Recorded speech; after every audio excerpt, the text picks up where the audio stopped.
Hello dear students, once again welcome back to our channel all about NCERT.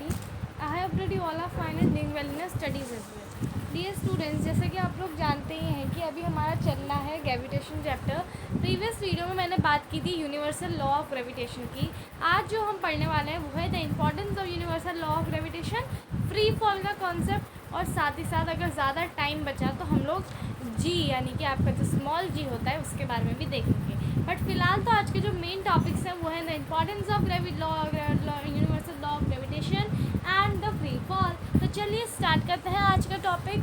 तो इससे पहले कि मैं टॉपिक स्टार्ट करूं, अगर आप मेरे चैनल में नए हैं तो प्लीज़ हमारे चैनल को फटाफट कर दीजिए सब्सक्राइब, क्योंकि डीएस में हम लोग आपके लिए प्रोवाइड करवाते हैं आपको एजुकेशन बिल्कुल फ्री ऑफ कॉस्ट। इसमें आपको जितने भी आप लोग लेक्चर्स पढ़ते हैं, जितने भी चैप्टर्स आप लोग पढ़ते हैं, आपको कोई भी उसके लिए फ़ीस नहीं देनी पड़ती है ना। तो बिल्कुल फ्री एजुकेशन हम लोग प्रोवाइड करवा रहे हैं आप लोगों को। तो इसी मोटिव के साथ चलिए स्टार्ट करते हैं आज का सेशन। तो डियर स्टूडेंट्स, प्रीवियस वीडियो में हमने बात की थी यूनिवर्सल लॉ ऑफ ग्रेविटेशन की। अगर मैं रिवाइज कराऊँ कि what was universal law of gravitation, तो देखो यूनिवर्सल लॉ ऑफ ग्रेविटेशन बहुत सिंपल है डियर स्टूडेंट्स, आप लोगों को पता है, कोई बच्चों को पता भी होगा, कोई बच्चों को नहीं भी होगा, मैं बता दूँ। ठीक है, तो सबसे पहले कलर चूज़ कर लें अप्रोप्रिएट। ठीक है, जो अच्छी तरह से सही है, मतलब लाइट भी ना हो ज़्यादा, डार्क भी ना हो। ठीक है, तो ऐसा कलर मैंने यहाँ पे आज हम लोग चूज़ करते हैं ये वाला। ठीक है, तो universal law of gravitation, law of gravitation, अगर मैं इसकी बात करूँ ना तो भाई सबसे पहली चीज़ जो आपके दिमाग में आनी चाहिए कि भाई हर एक ऑब्जेक्ट जो इस यूनिवर्स में है एक दूसरे के ऊपर फोर्स अप्लाई करते हैं, और लेकिन जो ये फोर्स होती है ये आपकी प्रोपोर्शन होती है किसके, ये फोर्स आपकी प्रोपोर्शनल होती है उन दोनों ऑब्जेक्ट के मासेस से, और साथ ही साथ उनके, और इन्वर्सली प्रोपोर्शनल होती है उनके डिस्टेंस के स्क्वायर से। अब जब ये प्रोपोर्शनैलिटी का साइन आप लोग हटाते हो तो आपको मिलता है F equals to G M, और कैपिटल एम ले लो, मैंने डिफ्रेंशिएट करने के लिए लिया है, और डी स्क्वायर। ठीक है, तो इसका मतलब क्या हुआ कि तो फोर्स है वो जो है इन्वर्सली प्रोपोर्शनल होती है डिस्टेंस से, और आपका क्या कहते हैं डायरेक्टली प्रोपोर्शनल है आपके क्या कहते हैं मासेस से, दोनों बॉडी के मासेस के प्रोडक्ट से। डियर स्टूडेंट्स, मैंने आपको बहुत अच्छी तरह समझाया था कि जब हम मैग्नेट लेते हैं और आयरन नेल लेते हैं, तो अगर आयरन नेल मैग्नेट के बहुत पास है तो क्या होता है, अट्रैक्शन क्विकली हो जाता है। बट अगर मैं आयरन नेल को बहुत दूर रख दूँ तो क्या आपका अट्रैक्शन बहुत जल्दी हो पाएगा? नहीं हो पाएगा, ऑब्वियसली है ना, आपका मैग्नेट टाइम लेगा और मतलब अट्रैक्ट कर भी नहीं पाएगा आयरन नेल को, क्योंकि आयरन नेल दूर है। तो इस समय पता चलता है कि अगर डिस्टेंस बढ़ती है तो आपका कहीं ना कहीं फोर्स और अट्रैक्शन घटती है, और अगर डिस्टेंस कम होती है तो आपका फोर्स एंड अट्रैक्शन जो है वो बढ़ती है। तो आई होप ये चीज़ आपको समझ में आ गई होगी। ठीक है, तो यूनिवर्सल लॉ ऑफ ग्रेविटेशन बस इतना सा ही था। अब नेक्स्ट ये स्टूडेंट हम लोग बात करेंगे नेक्स्ट इंटेक्स क्वेश्चन की, जो कि है आपका यहाँ पे, मैं इंटेक्स क्वेश्चन क्योंकि रिवाइज करवा रही हूँ, यहाँ पे इंटेक्स क्वेश्चन जो था आपका पहला वाला वो था the state the universal law of gravitation. Next है write the formula to find the magnitude of gravitational force between the earth and the object on the surface of earth. मैं gravitational force बताना है, magnitude of gravitational force का magnitude find out करना है हमें। किसके लिए? राइट द फॉर्मूला फाइंड करना है। तो कैसे फाइंड आउट करोगे भाई? आपको पता है कि हमारी अर्थ है ना, कि हमारी अर्थ है। अब हमसे बोला गया है कि हमें फॉर्मूला निकालना है अर्थ का मैग्नीट्यूड ऑफ ग्रेविटेशनल फोर्स का between earth and the object in the surface of अर्थ। अब सरफेस ऑफ अर्थ के ऊपर ही कोई ऑब्जेक्ट है, सपोज मान लो ये ऑब्जेक्ट है, ये अर्थ के ही ऊपर भी है, तो डिस्टेंस आप लोग फार्मूला कैसे निकालोगे? तो डिस्टेंस बहुत इजी है। अभी हमने यूनिवर्सल लॉ ऑफ ग्रेविटेशन पढ़ा था ना, जिसमें हमने पढ़ा था F equals to G M1 M2 divided by D square. अब डियर स्टूडेंट, अगर मैं इस फार्मूला को देखूँ तो अगर कोई ऑब्जेक्ट अर्थ के ही ऊपर है, यानी अर्थ के ऊपर है, तो हमें क्या निकालना है? Write the formula to find the magnitude of gravitational force between earth and the object on the surface of तो डिस्टेंस ग्रेविटेशनल फोर्स कहाँ से लगेगी? सेंटर से लगेगी। कहाँ से लगेगी? आपके अर्थ के सेंटर से जो है ग्रेविटेशनल फोर्स उस ऑब्जेक्ट में लगेगी जो कि अर्थ के सरफेस में है। तो ग्रेविटेशनल फोर्स तो लग रही है, तो आपको पता होना चाहिए आर यानी कि रेडियस ऑफ अर्थ तो इसका मतलब कि यहाँ पे जो डी स्क्वायर है इसमें तो क्या आ जाएगा आपका रेडियस आ जाएगा अर्थ का। अब क्योंकि ग्रेविटेशनल फोर्स फाइंड आउट करनी है तो जी इक्वल्स टू क्या हो जाएगा यहाँ पे, जैसे कि आप देख सकते हो F into D square divided by m1 into m2। ठीक है, तो डी स्क्वायर इसमें डी स्क्वायर क्या होगा, डी स्क्वायर हो जाएगा आपका अर्थ का रेडियस और उसका फिर एफ जो कि आपकी फोर्स। अच्छा, हमें फोर्स से निकालनी है डिस्टेंस, तो जी को आप अंदर ही लिखोगे, फोर्स बाहर ही रहेगा। ठीक है, तो जी की वैल्यू तो कांस्टेंट है, वो है 6.673 इंटू 10⁻⁻11। मास आपका अर्थ का जितना है और आपके प्रोडक्ट का कितना है, तो ये है आपका वो फाइनल फार्मूला। ठीक है, राइट द फार्मूला इन्होंने लिखा था, तो यही है डिस्टेंस वो फार्मूला जिससे आप लोग इजीली फाइंड आउट कर सकते हो। बस दिमाग इतना लगाना है कि इसमें जो है अर्थ का जो रेडियस है वो आप निकालोगे, क्योंकि जो फोर्स है ग्रेविटेशनल फोर्स वो सेंटर से लगता है। ठीक है, आई होप ये समझ में आ गया होगा सब लोगों को। ओके, सो नेक्स्ट है डिस्टेंस आपका यहाँ पे importance of the universal law of gravitation. So, universal law of gravitation successfully explains several phenomena which were believed to be unconnected. The force that binds us to the earth. तो देखो जो universal law of gravitation है ये कहीं ना कहीं important है, क्योंकि भाई इसकी वजह से ही हम अर्थ के सरफेस में ही हैं। अगर यूनिवर्सल लॉ ऑफ ग्रेविटेशन नहीं होता तो हम लोग अर्थ के सरफेस में, अगर अर्थ जो है ग्रेविटेशनल फोर्स लगाता ही नहीं तो क्या हम अर्थ के सरफेस में होते, है ना।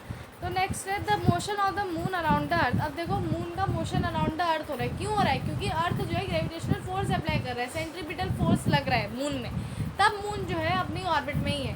और मून बाहर क्यों नहीं जा रहा, मून बाहर भी तो जा सकता था, क्योंकि बाहर से भी एक फोर्स उसमें अप्लाई हो रहा है जो कि है सेंट्रीफ्यूगल फोर्स, है ना, जिसके बारे में आपके एनसीईआरटी ने ज़्यादा कहा नहीं है, पर मैं फिर भी आपको बता देती हूँ। ठीक है, नेक्स्ट मैं बोला था motion of planets around the sun, again centripetal force, force of attraction, gravitation force जो सन अप्लाई कर रहे हैं। फिर the tides due to moon and the sun, moon और द सन की वजह से जो टाइड्स आती हैं वो भी distance universal law of gravitation की एक एप्लीकेशन है। तो डिस्टेंस हमने यहाँ पे पढ़ी importance of universal law of gravitation. ठीक है, फ्री फॉल के बारे में पढ़ते हैं, बहुत ईजी। अरे यार फ्री फॉल क्या है, आप रोज़ गिरते हो तो फॉल हुई वो, है ना, नॉर्मल फॉल, आपने ऊपर को फेंका बॉल, फॉल हुई। फ्री फॉल क्या हुई, जब आप कोई वजन ना लगाओ और अर्थ अपनी ही ग्रेविटेशन फोर्स से उस ऑब्जेक्ट को अपनी तरफ खींचे।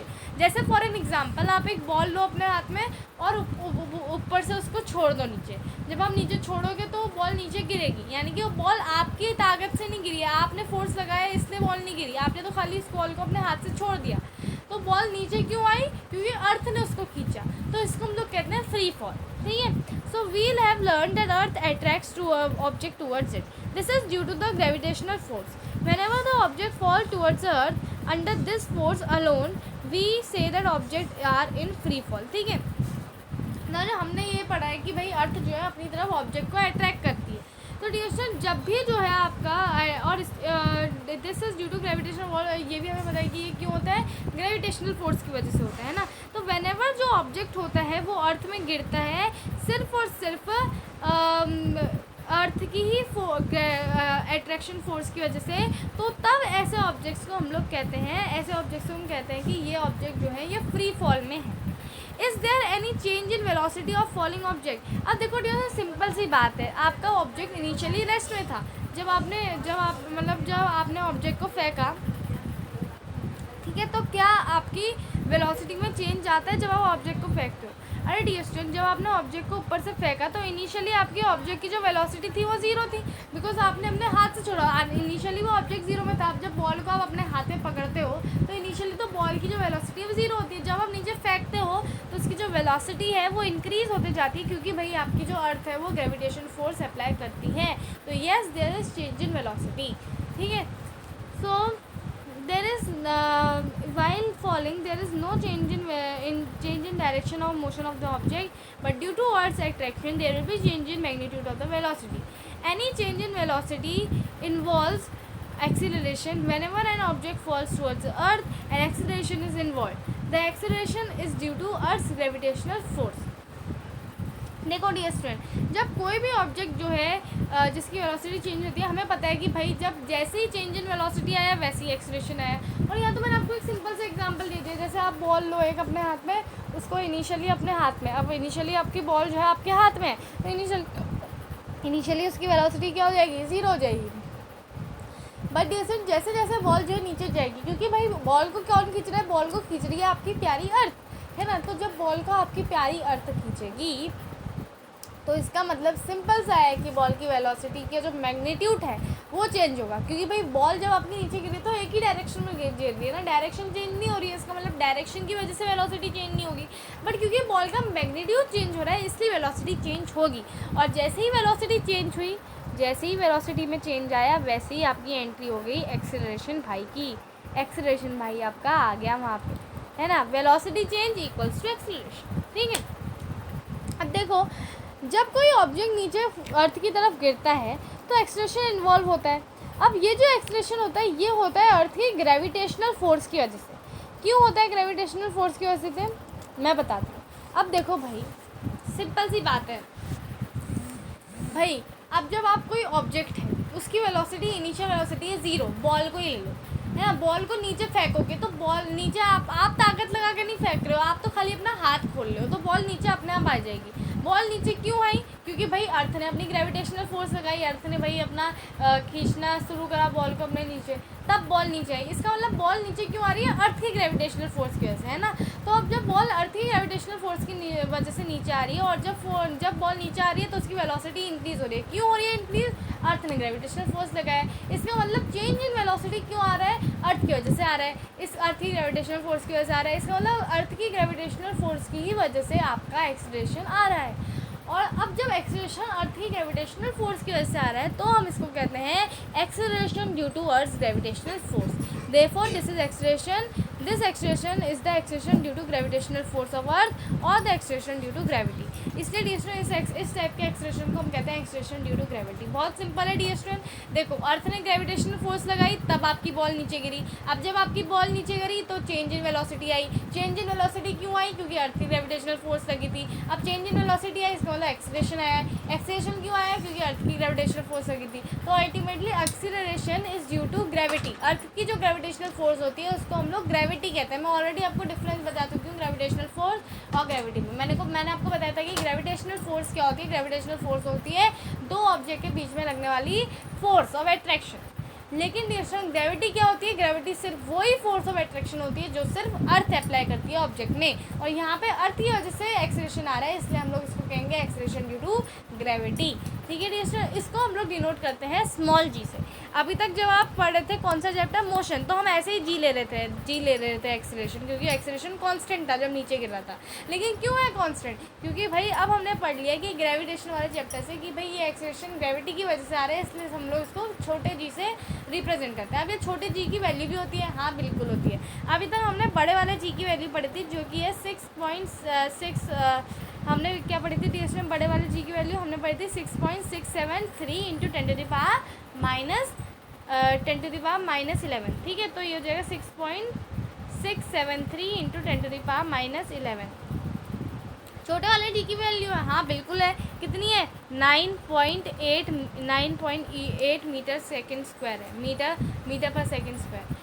डियर स्टूडेंट्स, अब डियर स्टूडेंट ये जो 9.8 है आई कैसे वैल्यू है ना। आप लोगों का ये सवाल होगा कि मैम ऐसे आपने बोल दिया कि एक्सेलरेशन इसकी जो वैल्यू है 9.8 है, आओ इसको निकालते भी हैं। इसको निकालने का भी बहुत सिंपल तरीका है, ठीक है। अभी हम इसको निकालेंगे तो वी नो, तो यहाँ पे इन्होंने बता रखा है वही सारी चीज़ें जो मैंने अभी आपको बोल के बताई। तो इसको हम gravitation acceleration due to gravity कहते हैं। This is denoted by G. The unit of G is as same of acceleration, क्योंकि हमें पता है एक्सेलरेशन की यूनिट क्या होती है, मीटर पर सेकंड स्क्वायर या मीटर सेकंड इनवर्स 2, तो वही इसकी यूनिट होती है। और डियर स्टूडेंट, हमें पता है second law of motion say that the force क्या होता है, फोर्स होता है आपका भाई न्यूटन का सेकंड लॉ ऑफ मोशन से हमने क्या बताया था कि force is equal to m into a, यानी कि मास इंटू एक्सेलरेशन। तो डियर स्टूडेंट्स, सपोज मान लो कि एक स्टोन है, let the mass of stone in activity 10.2 bm। 10.2 आपकी एक्टिविटी कौन सी है, फ्री फॉल वाली एक्टिविटी। देखो ये जो यहाँ पे क्या दिया है आपको, take a stone throw it upward, it reaches a certain height then start falling down. ठीक है, अब आपको सपोज मान लो डिस्टेंस, आप कोई ऑब्जेक्ट को ऊपर फेंक रहे हो। जब आप ऑब्जेक्ट को ऊपर फेंकते हो, जब नीचे फेंकते हो तो डिफरेंस होता है। देखो सपोज अगर आपने ऑब्जेक्ट को ऊपर फेंका तो भाई इनिशियली ऑब्जेक्ट की वेलोसिटी कुछ थी, हमें नहीं पता, लेकिन फाइनल वेलोसिटी ऑब्जेक्ट की हो जाएगी 0, है ना। उसके बाद फिर से नीचे गिरेगा अर्थ की तरफ, है ना। एक बार जब वो आप ऊपर फेंकते हो तो एक स्टेज ऑब्जेक्ट की ऐसी आती है जहाँ पे उसकी वेलोसिटी 0 हो जाती है, ऊपर और फिर वो नीचे गिरता है, ठीक है। ठीक है, तो डियर स्टूडेंट जब ऑब्जेक्ट जो है नीचे गिरता है वो उस समय नीचे क्यों गिरता है ऑब्जेक्ट, क्योंकि भाई उस समय हमने हाथ नहीं लगाया, उस समय ऑब्जेक्ट सिर्फ और सिर्फ अर्थ की ग्रेविटेशनल फोर्स की वजह से नीचे आया, इसलिए ऐसे ऑब्जेक्ट्स को हम लोग कहते हैं कि ये फ्री फॉल वाली कंडीशन में है ना। तो डियर स्टूडेंट अगर इस एक्टिविटी में अभी हम लोग क्या प्रूफ करना चाह रहे हैं, अभी हम लोग जो है सेकेंड लॉ ऑफ मोशन के हिसाब से थोड़ी चीज़ें देखते हैं, ठीक है। सेकेंड लॉ ऑफ मोशन के हिसाब से अगर हमने जो है इसमें जो है स्टोन का जो मास है वो ले लिया m, ठीक है, तो mass of stone is m। उसके बाद फिर the stone we already know that there is acceleration involve in falling object due to gravitational force और डिनोटेड बाय g। अब देखो डी स्टोन फॉलिंग ऑब्जेक्ट में एक्सीलरेशन होता है क्योंकि इसमें जो है वेलोसिटी चेंज होती है अर्थ की अट्रैक्शन फोर्स की वजह से, ठीक है। नेक्स्ट पढ़ते हैं डी स्टोन, नेक्स्ट क्या लिखा है, लेट्स सी। तो नेक्स्ट उन्होंने लिख रखा है कि gravitational force is denoted by g, therefore the magnitude of gravitational force F will be equal to the product of mass and acceleration due to gravitational force. तो इसका मतलब डिस्टेंस F किसके इक्वल होगा, F इक्वल होगा mg के, mg equal होगा mg के, तो इक्वल होगा यार, दी सिंपल सी बात है, फॉलिंग ऑब्जेक्ट है ना। अब ऑब्जेक्ट फॉल क्यों हो रहा है, अर्थ की ग्रेविटेशनल फोर्स की वजह से फॉल हो रहा है और अर्थ की ग्रेविटेशनल फोर्स की वजह से ही उसमें एक्सीलरेशन आ रहा है। अब जब अर्थ की ग्रेविटेशनल फोर्स की वजह से एक्सीलरेशन आ रहा है तो एक्सीलरेशन ए से चेंज हो जाएगा और उसको हम कह देंगे छोटा जी। अब जब छोटा जी आ गया तो इसका मतलब कि अब फोर्स की वैल्यू क्या हो जाएगी, अब फोर्स की वैल्यू एम ए नहीं रही, अब फ्री फॉलिंग ऑब्जेक्ट के लिए फोर्स की वैल्यू हो जाएगी F equals to m g. Clear हो गया, और इसमें जी क्या है, जी है एक्सप्रेशन, बस चेंज कर देना है, ठीक है। सो फ्रॉम इक्वेशन 10.4 एंड 10.6, अब मैं 10.4 10.6 इसलिए कह रही हूँ क्योंकि मेरी बुक पुरानी है, आपकी बुक में 9.4 9.6 दिया होगा, ठीक है। तो ये इतना मैटर नहीं करता है, ये सारी चीज़ें मत कहो कि मैं, ये सारी चीज़ें कमेंट में मत कहना कि मैम आपने 10.4 कह दिया है ना, इसलिए कहा कि मेरी बुक पुरानी है, आपकी बुक नहीं है, ठीक है। देखो एम जी, अब देखो मैं अगर एम जी की बात करूँ, एम जी की, तो m g is equal to, अब देखो क्योंकि मैंने क्या बोला, फोर्स इज़ इक्वल टू, अब ध्यान से सुनना मेरी बात, यहाँ पे मैंने क्या कहा, मैंने कहा कि force is equal to mass m g. अब भाई हमने एक और फार्मूला पढ़ा था मैम फोर्स का, फोर्स ऑफ अट्रैक्शन का, ग्रेविटेशनल फोर्स वाला जो फार्मूला था, F equals to G mass 1 into mass 2 divided by distance square. Ma'am अब इसमें बताओ इसमें क्या करें हम, अरे इसमें भी सिंपल सी बात है, इसमें इसका फॉर्मूले को जब आप करोगे चेंज तो इसमें जो है फोर्स क्या हो जाएगी, हमने क्या पढ़ा, force is equal to m g. अब ध्यान से याद करो, क्या आपको ये देखा देखा लग रहा है, हाँ बिल्कुल देखा देखा लग रहा है, क्योंकि इसमें फोर्स किसके इक्वल है, एम जी के इक्वल है। इसका मतलब डी हम लोग ये कह सकते हैं कि m g is equal to G mass 1 mass 2 divided by distance square. Clear हो गया है सब चीज़ सबको। इसका मतलब डी स्टूडेंट जब हम लोग इसको फर्दर सॉल्व करेंगे तो हम लोग इसको क्या कह सकते हैं, इसको हम लोग कह सकते हैं g equals to capital G mass divided by distance 2, ठीक है। तो इस तरह डी आप लोग इसको जो है क्या कर सकते हो, सिम्प्लीफाई कर सकते हो, ठीक है, जिससे आपका आंसर जो है और भी अच्छी तरह जो है आ सके, ठीक है। तो where mass is the mass capital M is the mass of earth and d is the distance between object and the earth, let the object be near the surface of the earth, the distance d from equation 10.7 will be equal to r, the distance of the earth.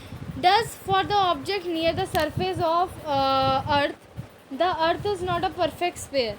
As the radius of the earth increases from the pole to the equator, the value of g becomes greater at the poles than the equator. For most of the calculation we take g be more or less constant on near the earth, but for objects far from the earth the acceleration due to gravitational force is given by equation 10.7 10.7 यानी कि ये जो 9.7 आपकी book में, इससे हम लोग निकालते हैं ग्रेविटेशनल फोर्स, अगर डी हमें निकालना होता है। तो डी ध्यान से सुनना, बहुत इंपॉर्टेंट चीज़ें आ चुकी हैं, ठीक है।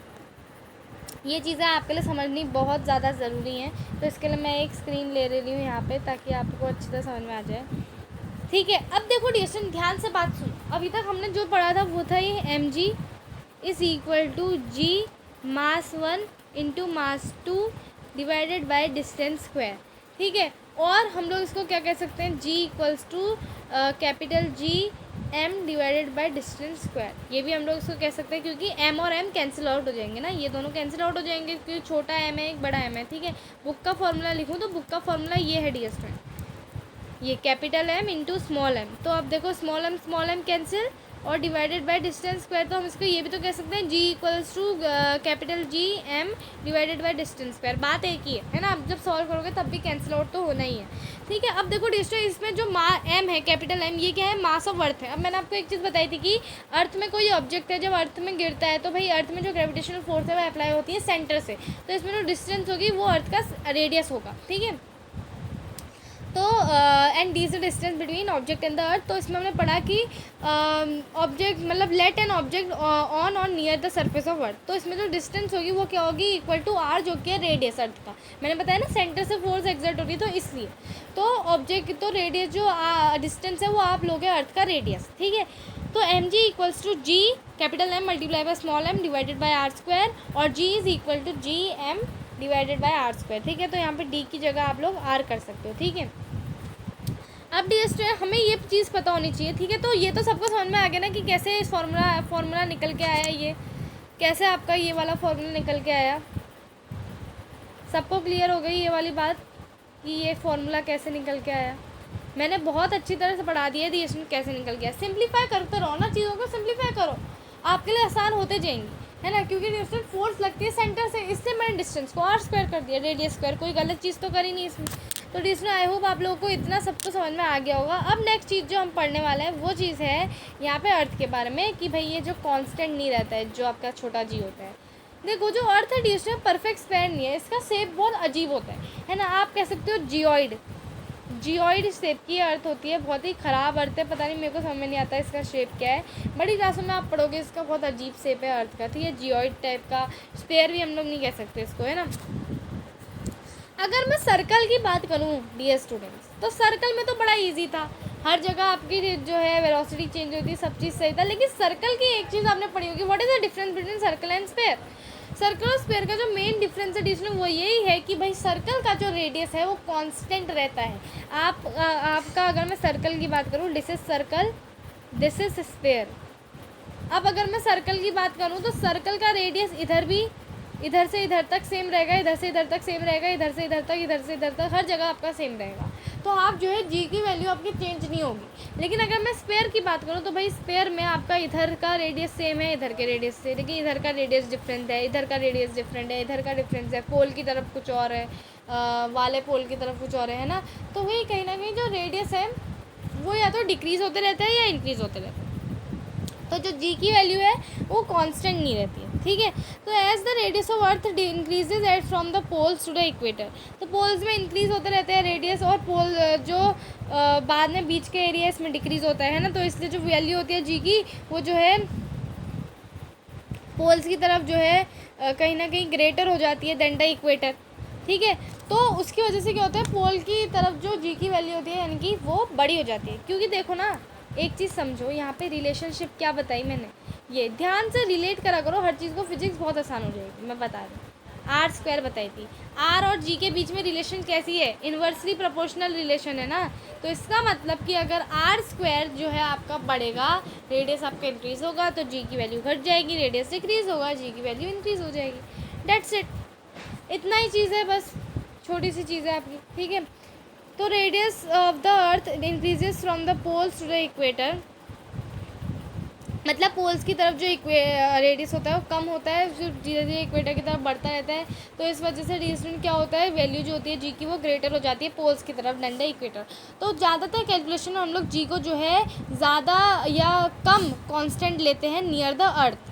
जो ऑब्जेक्ट फार होते हैं अर्थ के, तो जो एक्सीलरेशन होता है ड्यू टू ग्रेविटेशनल फोर्स, वो जो है कौन सी इक्वेशन से लिया जाता है, वो इस इक्वेशन से लिया जाता है। कौन सी इक्वेशन है वो, g equals to gravitation m divided by D square. क्योंकि डी स्क्वायर इसमें रेडियस काम नहीं आता ना, अगर हम अर्थ का रेडियस लेंगे तो गलत हो जाएगी कैलकुलेशन, सही वैल्यू नहीं आएगी, इसलिए इसमें डिस्टेंस का स्क्वायर ही लेते हैं, ठीक है, क्लियर हो गया सब बच्चों को ये सारी चीज़ें।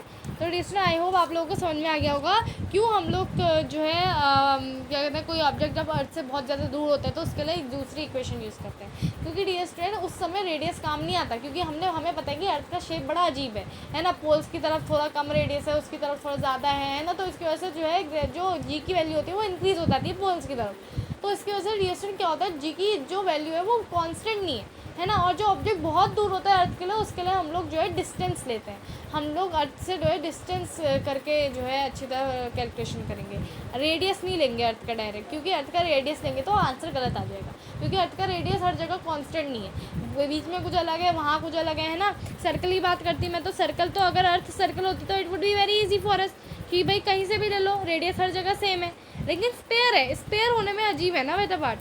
तो I hope you are understanding what I am saying. तो अर्थ का ये केस है, आई होप सबको समझ में आ गया होगा। अब नेक्स्ट टॉपिक है हमारा कैलकुलेशन वैल्यू, यानी कि हम लोग जी को कैलकुलेट करेंगे, लेकिन ये जो जी को कैलकुलेट वाला टॉपिक है ये हम लोग पढ़ेंगे हमारे नेक्स्ट वाले पार्ट में, जिसमें मैं आपको जी को कैलकुलेशन बताऊंगी कैसे जी की वैल्यू 9.8 आई, ठीक है। उसके बाद भी बहुत सारे इंटरेस्टिंग टॉपिक हैं, जैसे motion of the object under the influence of gravitational force of अर्थ, है ना, फिर मास और वेट के बारे में पढ़ेंगे, काफ़ी छोटा चैप्टर है, इतना बड़ा चैप्टर नहीं है। थ्रस्ट और प्रेशर, फ्लोटेशन आता है आपका बहुत इंपॉर्टेंट टॉपिक, वो मैं आपको समझाऊंगी। अर्थमेटिक्स प्रिंसिपल्स आते हैं, बस इतना सा है। रिलेटिव डेंसिटी आपके इसमें दिया है, एक बार चेक कर लेते हैं। रिलेटिव डेंसिटी दिए से आपके इसमें से काट दिया गया है, लेकिन मैं आपको बता दूंगी, ठीक है, बहुत इजी टॉपिक है वो भी, ठीक है। तो जैसे इस तरह ग्रेविटेशन चैप्टर का पार्ट 2 होता है कंप्लीट। आई होप आप लोगों ने समझ में आ गया होगा जो चीज़ मैं आपसे कहना चाहती हूँ। बहुत ईजी चैप्टर है, आराम से लो, लेकिन सारी चीज़ें कनेक्ट करते हुए जाओ, ठीक है। तो subscribe my channel for more updates, ठीक है डियर स्टूडेंट, जिससे कि हमें भी मोटिवेशन मिले आपके लिए वीडियोज़ बनाने की। तो thank you so much for watching and do subscribe our channel for more updates. Thank you so much.